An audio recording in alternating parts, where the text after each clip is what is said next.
شما برنامه اخباری رادیو آزادی رو تماشا دارید. بر اساس سندهایی که رادیو آزادی دید، تحریم جاری کرده اتحادیه اروپا دست کم به کار دو بانک تاجیکستان تاثیر رسانده، دارایی و درآمد آنها را کم کرده است. شورای اروپا سال 2025 سپیتامین بانک، کامرس بانک و دوشنبه سیتی بانک تاجیکستان را به دلیل یاری به روسیه تحریم کرده بود. همکارم کیامرسیاتو موضوع تاثیر تحریم به کار سه بانک تاجیکستان را آموخته پیش از برنامه خلاصه آن را با ما در میان گذاشت و نخست از کیامرس پرسیدم که از همه بیشتر کدام بانک از تحریم ضرر دیده است. شهلا، تحلیل حسابات سه بانک تحریم شده تاجیکستان نشان می‌دهد که ظاهراً از همه بیشتر سپیتامین بانک از تحریم ها زیان دیده است.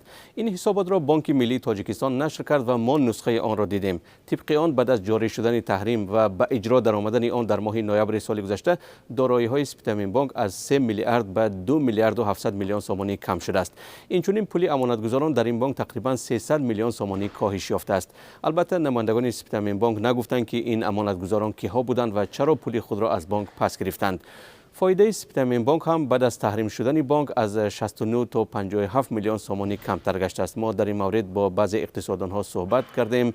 عبدالله اشرف، روزنامه‌نگار و اقتصاددان تاجیک، چنین گفت: سه بانکی که از تاجیکستان زیر تحریم قرار گرفتند البته تا حد نو تاسیس به حساب می روند و معلوم نیست اگر جنگ به این زودی پایان نیابد برای پیشبرد آینده فعالیت آنها البته خیلی این ناگوار است. طوری ما از تجربه قرقیزستان میدونیم در این کشور بعضی بانک های این کشور خیلی پیشتر از تاجیکستان در روی خط تحریم های اتحادیه اروپا قرار گرفتند و طور نشان میدهد فعالیت آنها پس از زیر تحریم قرار گرفتن خیلی کاسته شد.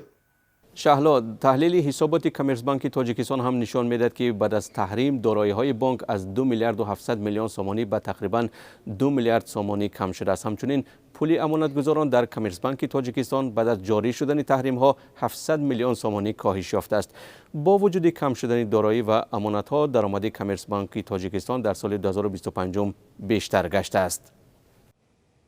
سوال دیگر از کیامرس این بود که آیا تحریم به کار بانک دوشنبه سیتی چه تاثیر گذاشته، چون شکایت مشتریان از کار این بانک وقتای آخر کم نیست؟ بله شهلا، برعکس دو بانکی که بعد از تحریم شدن از سوی اتحادیه اروپا دارایی و درآمدشان کم شد، بانک دوشنبه سیتی از روی حسابات پیشنهاد کردهش به بانک ملی از تحریم ها چندان زیان ندیده است. دارایی های بانک بعد از اعلان تحریم ها از 3 میلیارد و 800 میلیون سومانی در آخر سال گذشته به زیاده از 4 میلیارد سومانی رسیده است. از روی حسابات مبلغ امانتگزاران نیز در بانک دوشنبه سیتی 700 میلیون سومانی افزایش یافته است. فایده این بانک هم قریب 20 میلیون سومانی بیشتر گشته است. ولی با وجود زیاد شدن درآمد و دارایی های بانک دوشنبه سیتی بعد از تحریم، البته شکایت مشتریان از کار این بانک زیاد است. بعضی از کارشناسان در صحبت با ما از پیامدهای دیگر تحریم هم گفتند: اکنون در نزد بانک ملی تاجیکستان وظیفه اکنون پیدا شده است که یک جایگزین، یک راه، یک شریک جایگزین کننده، یعنی که یک دولت جایگزین کننده به جای شرکت های اروپایی، بانک های اروپایی برای این سه بانک باید جستجو کرده شود و دریافت کرده شود. البته ما به سه بانک تحریم شده و بانک ملی تاجیکستان هم مراجعت کردیم. نمایندگان سه بانک از پاسخ دادن خودداری کردند. بانک ملی در نامه رسمیش بر رادیو آزادی نوشت که تحریم ها اساساً به انتقال پول با ارز خارجی یعنی یورو و دلار تاثیر رساندند. تشکر از همکارم کیامرسیاتو که تاثیر تحریم های اتحادیه اروپا به سه بانک تاجیکستان را به ما و شما توضیح داد.